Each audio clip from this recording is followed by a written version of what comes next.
meron bang lumalabas sa Gcash nyo kapag nagpa-cash in kayo sa PayPal nyo? Ganito lang kailangan nyong gawin.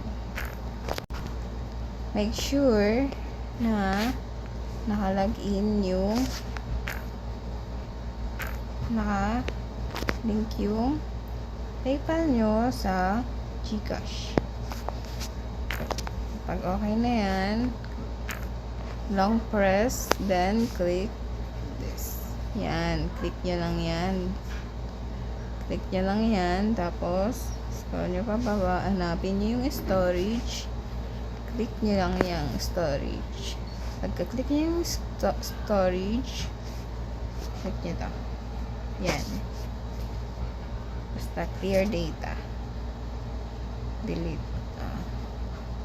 Yan. Pag okay na yan, go to balik ulit kayo balik nyo dyan sa Gcash. Siyempre, na-log out yan, na clear data na yan. Kailangan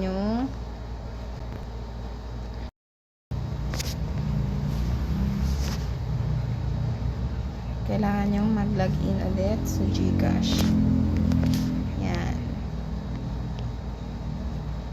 Yan. Then, pwede nyo na ulit i-try na i-cash in. Pwede nyo na ulit try i-cash in. Ganun lang.